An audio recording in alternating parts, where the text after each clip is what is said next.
Hello everyone, my name is Andreas Diaz. I'm the creator of Andreas the Pop Culture Guy channel presents. I'm going to talk about Stranger Things, how to use pop culture to create your own universe.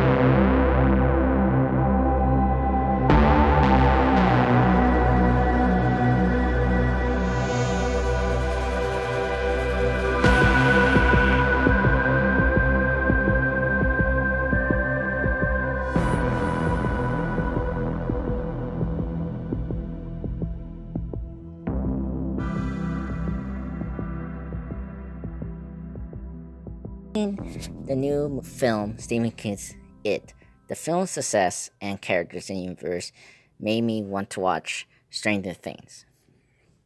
Now, after watching Netflix pop culture phenomena, Stranger Things, I got to say, it was terrific. Probably the most captivating, insightful, and character-driven show I've seen in my life since Sherlock seasons 1 to 3 or Peter Capaldi's run as the Doctor in Doctor Who.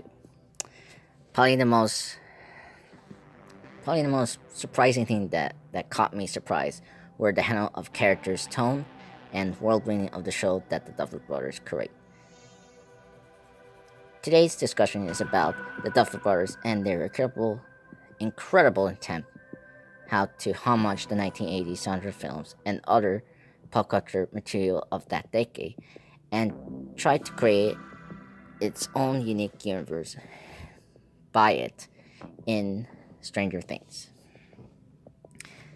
And of course, by creating this universe around the 1980s, this informed about the characters' motives, identity, and personality, and their areas in the series.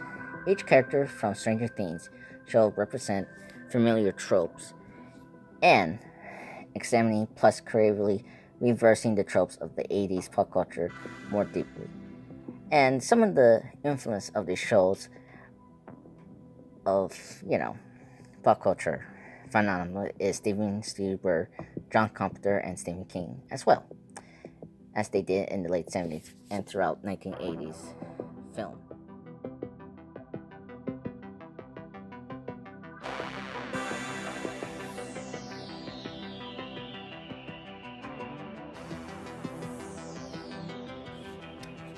Stranger Things is revisiting the tropes of 80s pop culture and critical themes, plus motifs such as punk, emo culture, and freaks and geeks were ejected by the more popular bullies in the South, because people were favoring the Stranger Things over the moment. Then the next trope that is very common in the 80s is the Steven Spielberg, the Steven Spielberg tropes of him, tempting still telling about dealing with ordinary characters and searching or encountering extraordinary beings by finding themselves in exceptional circumstances. Just like Mike, Justin, and Lucas' adventures with Eleven, trying to find Will, while Will is in the Upside Down universe. Also, another Steven Spielberg trope is Spielberg has a robust and consistent theme in his family work is the childlike sense of wonder and faith plus resistance theme throughout his films and tense in parent-child relation. Parents, often fathers, are reluctant, absent, or arrogant. Then Stephen King tropes in the Stranger Things are examining the king's threat from without or within as both external of the monsters and the darkness within ourselves.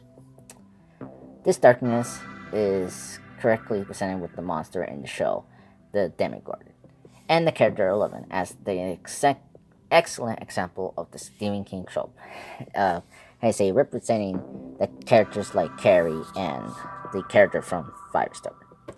Now, the John Carpenter trope that the show tries to create is the very mood atmosphere and characteristic of minimalism, lighting, lights and photography and static cameras and use of Steadicam to create this comforting feel, almost like Halloween or The Thing in 1982. Another trope with the Carpenter is the show's homage, in which the music plays the Carpenter's instinctively synthesizer scores, usually self-composed by Carpenter himself, every movie he direct or produce, and that's something they copy as well.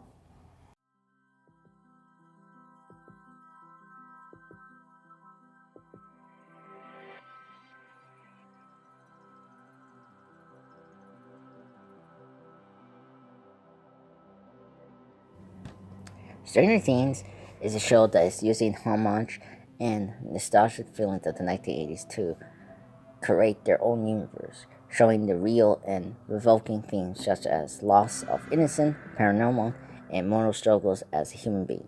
That's why, with the 1980s setting of the pop culture of this decade, they're reinventing the 1980s high concept project that inspired blockbusters like Star Wars, Ghostbusters, Back to the Future, and Indiana Jones to the small screen by creating this series, in which they're making this show as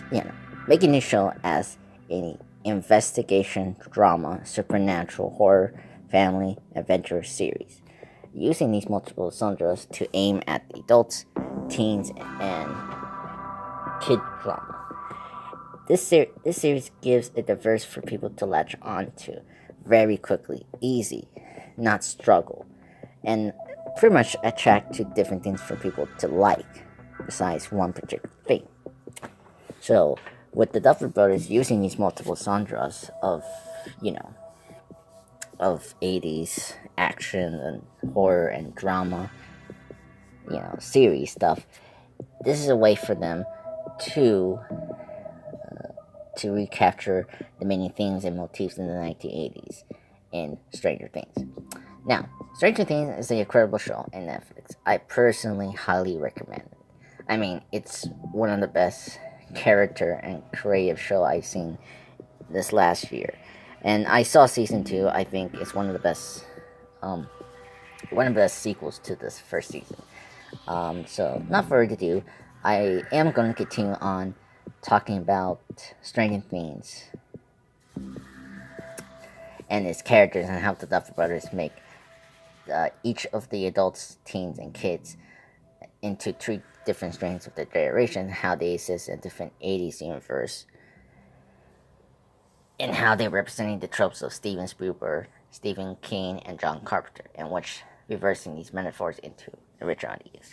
Thank you so much, you guys, for joining this video. Hopefully you enjoyed this. Tell me, first, like and subscribe my channel. Tell me in the comment section what you want me to improve in my videos on the channel, or what you want to see in this channel. So no further ado, stay classy.